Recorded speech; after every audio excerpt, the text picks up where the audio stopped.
CM Revanth Reddy అధ్యక్షతన Telangana cabinet భేటీ కొనసాగుతోంది. ఈ సమావేశంలో పలు కీలక అంశాలపై చర్చించి నిర్ణయం తీసుకోనుంది మంత్రిమండలి. ముఖ్యంగా బనకచెర్ల ప్రాజెక్టు, స్థానిక సంస్థల ఎన్నికలపై ప్రధానంగా చర్చించే అవకాశం ఉంది. ఇప్పటికే బనకచెర్ల ప్రాజెక్టుపై పలువురు కేంద్ర మంత్రులను సైతం సీఎం రేవంత్ రెడ్డి, మంత్రి ఉత్తమ్ కుమార్ రెడ్డి కలిశారు.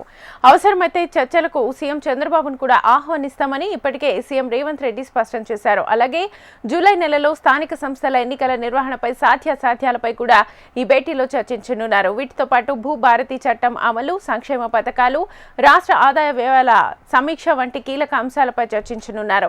అదేవిధంగా రైతు భరోసా, ఇందిరమ్మ ఇల్లు, సంక్షేమ కార్యక్రమాల కోసం నిధుల సమీకరణ అమలు విధానాలపై చర్చ జరగనుంది. ఇక కొత్త స్పోర్ట్స్ పాలసీ పైన కేబినెట్ లో చర్చ జరిగే అవకాశం ఉంది. కేబినెట్ విస్తరణ తర్వాత తొలిసారిగా మంత్రివర్గ సమావేశం జరుగుతోంది.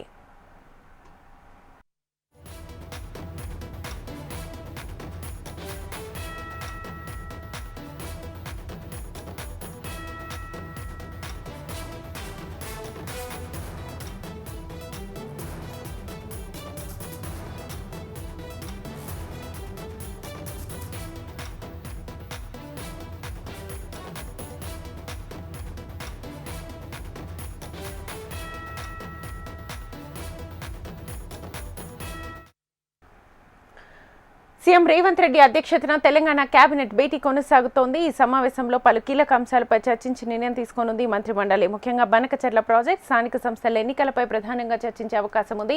ఇప్పటికే బనకచెర్ల ప్రాజెక్టుపై పలువురు కేంద్ర మంత్రులను సైతం సీఎం రేవంత్ రెడ్డి, మంత్రి ఉత్తమ్ కుమార్ రెడ్డి కలిశారు. అవసరమైతే చర్చలకు సీఎం చంద్రబాబును కూడా ఆహ్వానిస్తామని ఇప్పటికే సీఎం రేవంత్ రెడ్డి స్పష్టం చేశారు. అలాగే జూలై నెలలో స్థానిక సంస్థల ఎన్నికల నిర్వహణపై సాధ్యాసాధ్యాలపై కూడా ఈ భేటీలో చర్చించనున్నారు. వీటితో పాటు భూభారతి చట్టం అమలు, సంక్షేమ పథకాలు, రాష్ట్ర ఆదాయ వ్యయాల సమీక్ష వంటి కీలక అంశాలపై చర్చించనున్నారు. ఇక రైతు భరోసా, ఇందిరమ్మ ఇల్లు, సంక్షేమ కార్యక్రమాల కోసం నిధుల సమీకరణ అమలు విధానాలపై చర్చ జరగనుంది. అలాగే కొత్త స్పోర్ట్స్ పాలసీ పైన కేబినెట్ లో చర్చ జరిగే అవకాశం ఉంది. కేబినెట్ విస్తరణ తర్వాత తొలిసారిగా మంత్రివర్గ సమావేశం జరుగుతోంది.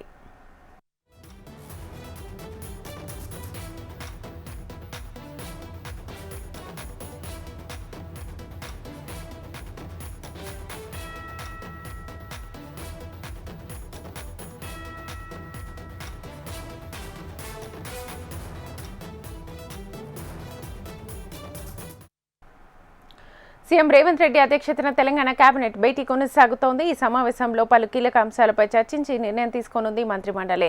ముఖ్యంగా బనకచెర్ల ప్రాజెక్టు, స్థానిక సంస్థల ఎన్నికలపై ప్రధానంగా చర్చించే అవకాశం ఉంది. ఇప్పటికే బనకచెర్ల ప్రాజెక్టుపై పలువురు కేంద్ర మంత్రులను సైతం సీఎం రేవంత్ రెడ్డి, మంత్రి ఉత్తమ్ కుమార్ రెడ్డి కలిశారు. అవసరమైతే చర్చలకు సీఎం చంద్రబాబును కూడా ఆహ్వానిస్తామని ఇప్పటికే సీఎం రేవంత్ రెడ్డి స్పష్టం చేశారు. అలాగే జూలై నెలలో స్థానిక సంస్థల ఎన్నికల నిర్వహణపై సాధ్యాసాధ్యాలపై కూడా ఈ భేటీలో చర్చించనున్నారు. వీటితో పాటు భూభారతి చట్టం అమలు, సంక్షేమ పథకాలు, రాష్ట్ర ఆదాయ వ్యయాల సమీక్ష వంటి కీలక అంశాలపై చర్చించనున్నారు. అదేవిధంగా రైతు భరోసా, ఇందిరమ్మ ఇల్లు, సంక్షేమ కార్యక్రమాల కోసం నిధుల సమీకరణ అమలు విధానాలపై కూడా చర్చ జరగనుంది. ఇక కొత్త స్పోర్ట్స్ పాలసీ పైన కేబినెట్ లో చర్చ జరిగే అవకాశం ఉంది. కేబినెట్ విస్తరణ తర్వాత తొలిసారిగా మంత్రివర్గ సమావేశం జరుగుతోంది. ఈ అంశానికి సంబంధించి ఫుల్ డీటెయిల్స్ మా ప్రతినిధి అశోక్ అడిగి తెలుసుకుందాం లైవ్ ద్వారా. అశోక్,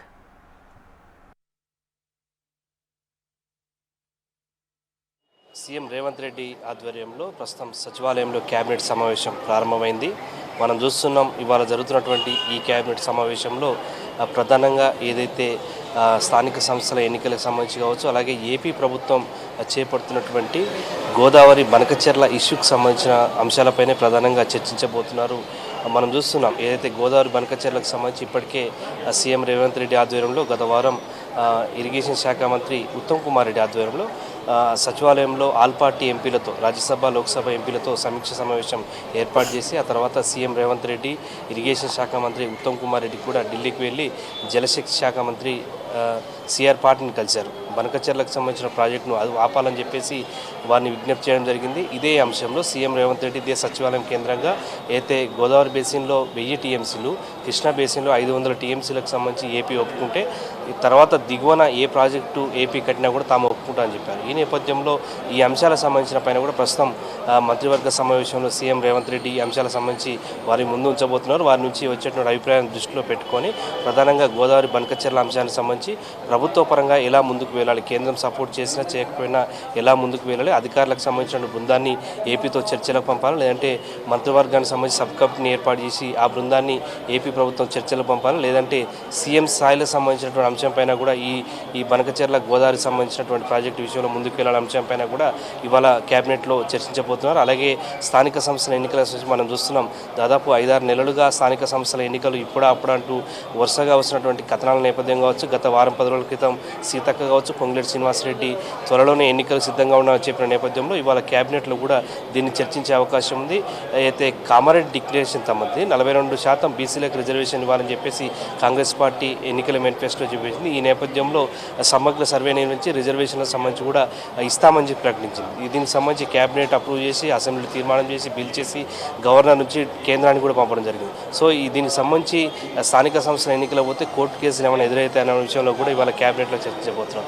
ఇవి కాకుండా మన కాళేశ్వరం ప్రాజెక్టుకు సంబంధించి కీలకమైనటువంటి సమీక్ష కూడా ఇవాళ క్యాబినెట్లో తీర్మానం తీసుకోబోతున్నారు. ఏదైతే కాళేశ్వరం కమిషన్ బీసీ ఘోష్ సంబంధించి గత ప్రభుత్వం కాళేశ్వరం ప్రాజెక్టుకు సంబంధించి క్యాబినెట్లో తీర్మానం చేసిందని చెప్పేసి చెప్పినటువంటి సందర్భంలో ఆ క్యాబినెట్ సంబంధించిన తీర్మానం ఇవ్వాలని చెప్పేసి ఇప్పటికే 3 సార్లు ఈ రాష్ట్ర ప్రభుత్వానికి లేఖలు రాసింది. సో ఈ నేపథ్యంలో ఈ నెల 30లోగా కాళేశ్వరం కమిషన్కు లేఖలు ఇచ్చేందుకు ప్రభుత్వం నిర్ణయించింది. సో ఆ నిర్ణయానికి సంబంధించి కూడా లేఖలు ఇచ్చే విషయంలో కూడా ఇవాళ క్యాబినెట్లో చర్చించబోతున్నారు.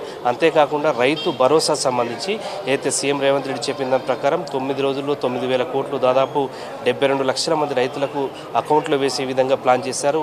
రేపటితో మొత్తం రైతు భరోసా సంబంధించి వానాకాలం పంటలకు సంబంధించి పూర్తవుతుంది. సో ఈ నేపథ్యంలో రేపు సాయంత్రం ఇదే సచివాలయం ఎదురుగా ఉన్నటువంటి రాజీవ్ గాంధీ విగ్రహం దగ్గర రైతులతో కలిసి సంబరాలు నిర్వహించున్నారు. దీనికి సంబంధించి సీఎం మంత్రులు పాల్గొన్నారు. ఈ సంబరాలకు సంబంధించి తెలంగాణ అంతటా కూడా నిర్వహించేందుకు ఇవాళ క్యాబినెట్లో నిర్ణయం తీసుకోబోతున్నారు.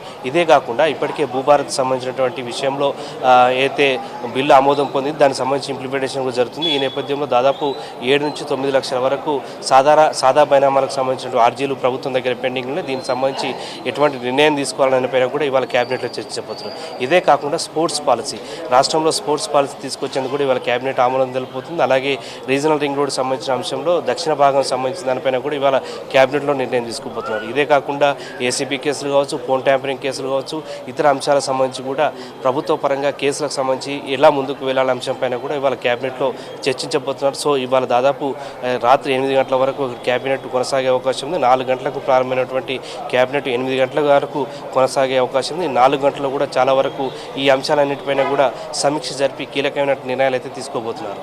Shweta. Right Ashok, thank you.